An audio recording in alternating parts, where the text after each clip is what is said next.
اور انہوں نے ویسا ہی کیا. انہوں نے ویسا ہی کیا اور وہاں یہودیوں کی طہارت کے دستور کے موافق پتھر کے 6 مٹکے رکھے. یہودیزم میں طہارت پاکیزگی کا بہت زیادہ خیال رکھا جاتا تھا. وہ ہر وقت پاکیزگی میں رہنا چاہتے تھے تاکہ خدا کی نگاہ ان پر لگی رہے. اس لیے طہارت کے لیے، پاکیزگی کے لیے کتنے مٹکے جی؟ 6 مٹکے، جن میں 2 3 من کی گنجائش تھی، پانی کی گنجائش تھی، وہ رکھے ہو. اب ہم اس بات کو سیکھیں گے کہ 6 مٹکے، 6 کا عدد کس کا عدد ہے؟ 6 کا عدد انسان کا عدد ہے اور ناکاملیت کو ظاہر کرتا ہے.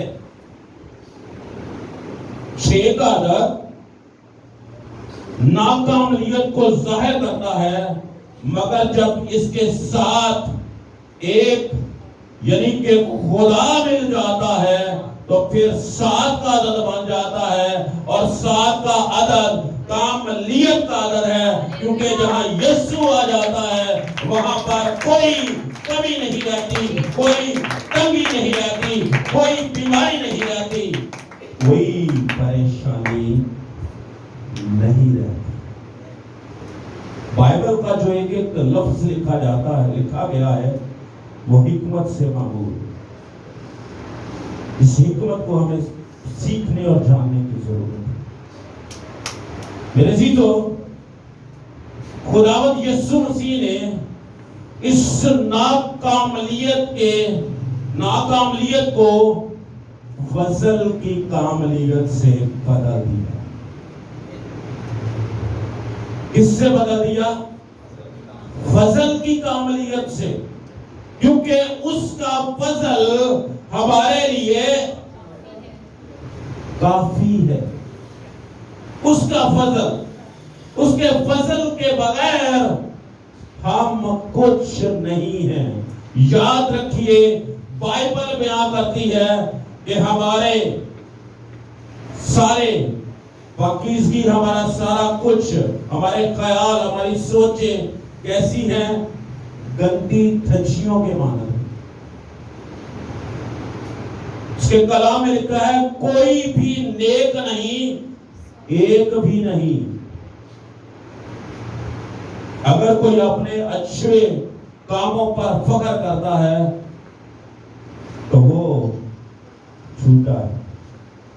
اگر ہم بچائے جائیں گے تو صرف اور صرف خداوند یسوع المسیح کے فضل کے وسیلے سے ہی بچائے جائیں گے.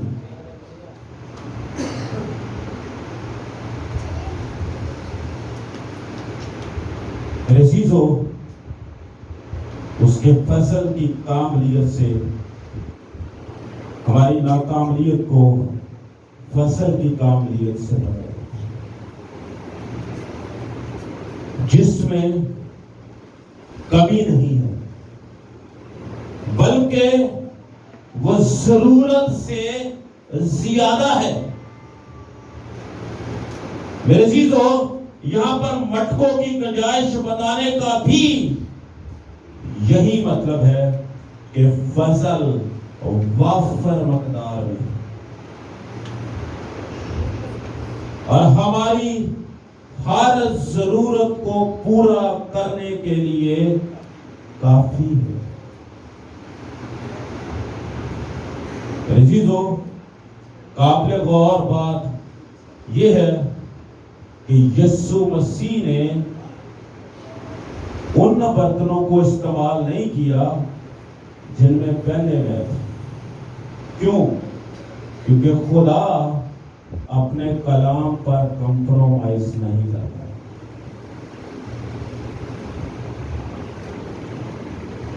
ان پتھروں کو استعمال نہیں کیا گیا جن میں پہلے موجود تھی، میں موجود تھی، بلکہ اس کی جگہ کس کو استعمال کیا گیا؟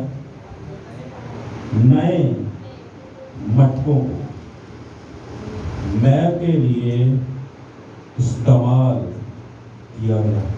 کیونکہ جب ہم متی کی انجیل اس کا 9 باب کی 70ویں آیت کا مطالعہ کرتے ہیں تو اس میں لکھا ہے کہ نئی میں پرانی مشقوں میں نہیں بھرتے، کیونکہ اس طرح سے مشقیں پھٹ جاتی ہیں. اور خداوند یسوع المسیح نے پانی کو میں تبدیل کر کے ایک نئے دور کا آغاز کر دیا. ایک نیا دور، وہ کون سا دور ہے؟ اس کو دیکھتے ہیں کہ جب میں کو خداوند یسوع المسیح کے لہو سے تشبیہ دی جاتی ہے. کہ جب ہم شاعر بانی استعمال کرتے ہیں تو وہاں پر جو میں استعمال کی جاتی ہے وہ خداوند یسوع المسیح کے خون کے طور پر استعمال کی جاتی ہے. جب خداوند یسوع المسیح نے آخری بتا کھائی تو وہاں پہ اس نے میں کا پیالہ لیا اور اپنے شاگردوں سے کہا کہ یہ تمہارے لیے میرا خون نیا عہد ہے، جب کبھی پیو تو میری یادگاری میں یہی کیا کرو. سو میرے عزیزو، یسوع مسیح کے خون سے اس کو تشبیہ دی گئی ہے اور وہ نیا عہد کہلاتا. پرانا عہد ابراہیم اور خدا کے درمیان باندھا گیا، نیا عہد ہمارے درمیان اور خداوند یسوع مسیح کے درمیان، جو خداوند یسوع مسیح کے خون سے باندھا گیا. نیا پرانے عہد نامہ میں عہد فریقین کے درمیان جو عہد ہوتا تھا اس میں جانوروں کا خون بہایا جاتا تھا، لیکن یسوع مسیح کہ عہد کی خوبی یہ ہے کہ اس نے اپنے ہی خون یعنی اپنی زندگی اس عہد میں شامل کر دی ہے. یعنی اس نے اچھے کو بہترین میں بدل دیا. عزیزو، جب ہم کلام خدا کا مطالعہ کرتے ہیں نئے عہد نامہ کا تو اس میں لکھا ہے کرنتھیوں کے خط میں کہ ممکن نہ تھا کہ بیلوں اور بچڑوں کا خون ہمیں پاک کرتا، بلکہ لکھا ہے کہ بلکہ اس کا خون ہماری ساری ناراضگی کو دھونے اور پاک کرنے میں سچا اور عادل ہے. اس کا خون کل بھی جاری تھا اور اس کا خون آج بھی میرے اور آپ کے لیے اور جتنے لوگ اسے قبول کرتے ہیں آج بھی اور زندگیوں کے لیے جاری اور ساری. میرے عزیزو،